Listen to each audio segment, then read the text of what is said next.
हम वो खास एक मुल्क है जो अपनी गलतियों से सीखते भी नहीं है।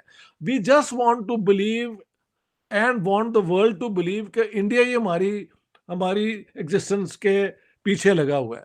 अब इंडिया में जो है वो एक 14th एडिशन हो रहा है एरो इंडिया का 2023 में। चूंकि दुश्मन तो इस वक्त हमारे ऊपर वॉर किए हुए हैं और सिविलियन सिटी के इदारों की वो कैपेसिटी नहीं नजर आ रही, अंडरस्टैंडिंग नहीं नजर आ रही। आप और मुझे फिक्र लगी हुई है, कुछ लोग तो इसको सेलिब्रेट कर रहे हैं कि ये जो गज़वे हिंद है वो आराम आराम से आगे बढ़ रहा है। हमारा तो सवाल ये है कि जब भारत में इतना सस्ता आटा मिल रहा है और इतने सस्ते निरखों पर हमें आटा मिल सकता है वहां से, और बॉर्डर से बॉर्डर आपका जुड़ा हुआ है, और आप ये फायदा उठा सकते हैं, तो आप अपने वोट के लिए, अपनी एक नाक ऊंची करने के लिए, अपना एक वो दिखाने के लिए एक जंगजू किस्म की तस्वीर क्यों पेश कर? हम कहेंगे भारत जो है वो इस दुनिया का हिस्सा नहीं है और हम उससे बात नहीं करेंगे, तो आपकी अपनी हैसियत और औकात क्या है, हमें ये देखनी होती है। आज किसी ने कहा जी तार साहब मोदी के साथ कंपैरिजन करें। मैंने कहा मोदी के साथ कंपैरिजन मैं कर ही नहीं सकता। उसकी वजह ये है, मोदी का ना बच्चा है, ना उसकी बीवी है,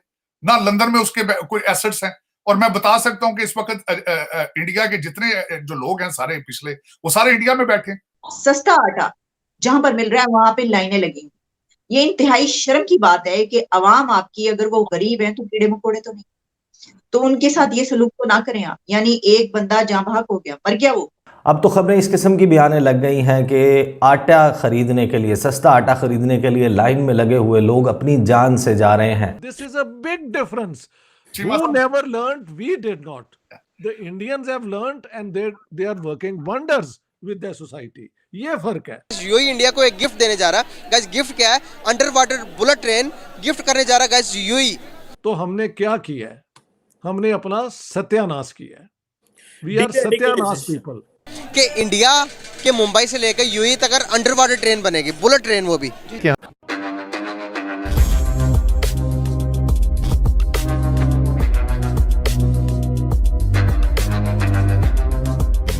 नमस्कार दोस्तों, अगर आपको अभी दुबई यानी कि यूएई जाना हो तो आपके पास एकमात्र जरिया है एरोप्लेन। लेकिन दोस्तों अब यूएई ने ऐलान किया है कि वे भारत के मुंबई शहर से दुबई तक का एक अंडर वाटर बुलेट ट्रेन बनाने जा रहे हैं, जो कुल 2000 किलोमीटर की होगी। और इस ट्रेन को बनाने का असली मकसद ये है कि दुबई चाहता है कि भारत से और ज़्यादा टूरिस्ट आए दुबई में, ताकि दुबई की इकोनॉमी बढ़े। और साथ में दुबई भारत से और ज़्यादा इंपोर्ट एंड एक्सपोर्ट्स का ट्रेड करना चाह रहा है, जिसमें भारत दुबई से ऑयल और अन्य सामान लेगा और बदले में भारत उन्हें हमारे नर्मदा नदी के साफ पानी और मेड इन इंडिया प्रोडक्ट्स भी दिए जाएंगे। दोस्तों अभी आप सब जानते हो भारत और दुबई की ट्रेड $100 बिलियन को छूने जा रही है, और इस ट्रेन के बनने के बाद से भारत की ट्रेड दुबई के साथ डबल तक हो सकती है। तो चलिए दोस्तों इसी पर पाकिस्तानी मीडिया का रिएक्शन देखिए। अमेरिका अफगानिस्तान से निकल गया, इंडिया भी अफगानिस्तान से निकल गया।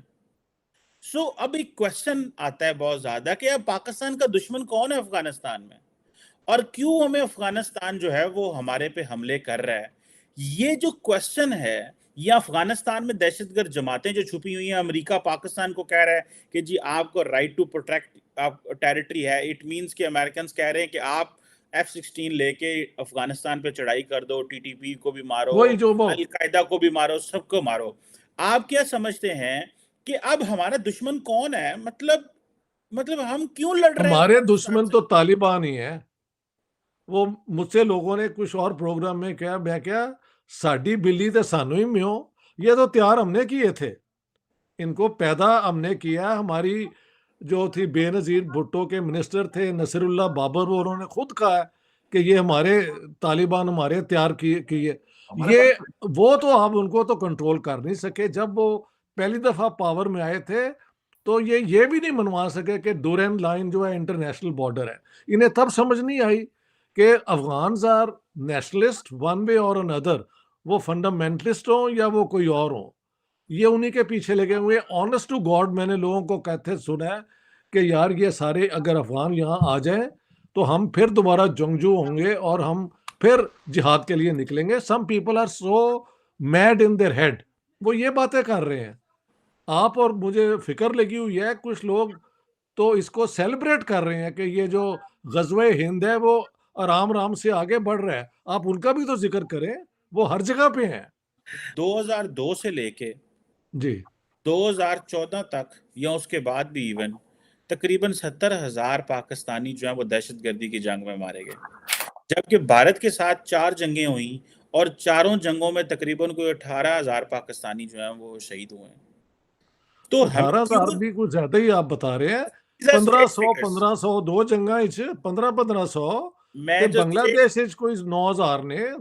कोई मलेरिया ना मार के होने ना डॉक्टर साहब। ऑफिशियल अकाउंट बता रहा हूँ, जो ऑफिशियल अकाउंट अच्छा जो अच्छा हमें अच्छा ऑफिशियल बताया गया, वो आप हिस्टोरियन है, ऐसे रिसर्चर ऐसे है, आप बेहतर जानते हैं। हाँ हाँ ठीक है नहीं ठीक है मैं वो जो कह रहा हूँ, जो ऑफिशियली जो हमें हमारे अच्छा सामने से डाटा रखा अच्छा गया, अच्छा जो क्वेश्चन है इसके पीछे, जो क्वेश्चन है क्योंकि अगर if you take the head count ले लेना, हेड काउंट है ना 70,000 18,000 हेड काउंट है वाह ना, वाह उसको देख लें, बिल्कुल बहुत ठीक हाँ है। हाँ तो अगर हेड काउंट ले लें तो हम क्यों डिटरमिन नहीं कर सके और ट्रांसफॉर्म नहीं कर सके पाकिस्तान को कि हमारा दहशतगर्द तो है, वो एक्सट्रीमिज्म है, वो जिहादी कल्चर है, वो जिहादिज्म है, इसको हम क्यों एड्रेस नहीं कर सके? पहले डॉक्टर साहब और फिर तार साहब। एक बात तो ये भी है, ये भी देख ले कि थोड़ी इसमें और सोफिस्टिकेशन इंट्रोड्यूस कर दें कि ये जो 4 जंगें हुई हैं उनमें से कम 3 तो शुरू भी हमने की थी। हाँ, अगर वो ना होती तो हमारे लोग शहीद ही ना होते, हाँ, अगर आप अमन से रह रहे होते।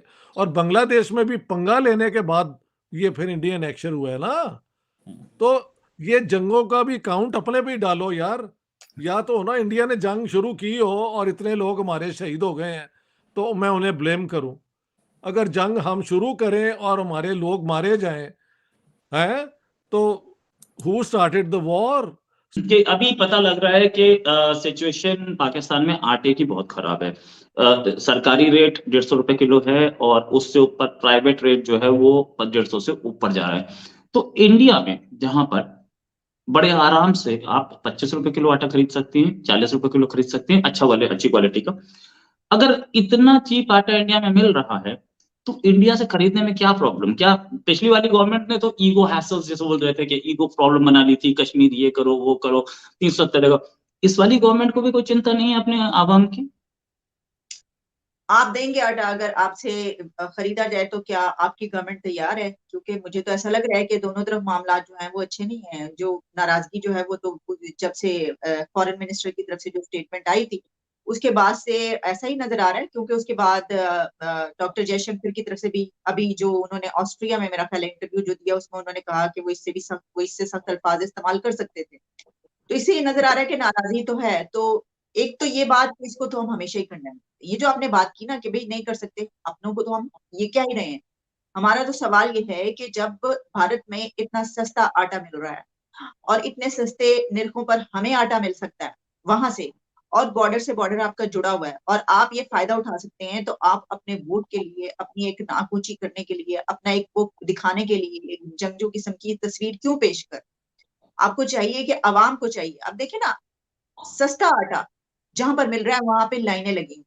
ये इंतहाई शर्म की बात है कि अवाम आपकी, अगर वो गरीब है तो कीड़े मकोड़े तो नहीं, तो उनके साथ ये सलूक तो ना करें आप। यानी एक बंदा जहां भाग हो गया, मर गया, वो इतना रश था वहां पर लेने में। एक औरत के साथ भी यही हुआ कि सस्ता आटा खरीदने के लिए लोग अपनी जानें दे रहे हैं। तो क्या आप ये नहीं कर सकते कि आपके जो नेबरिंग कंट्रीज है वहां पर देखिए आप किससे डील कर सकते हैं, किससे बात कर सकते हैं?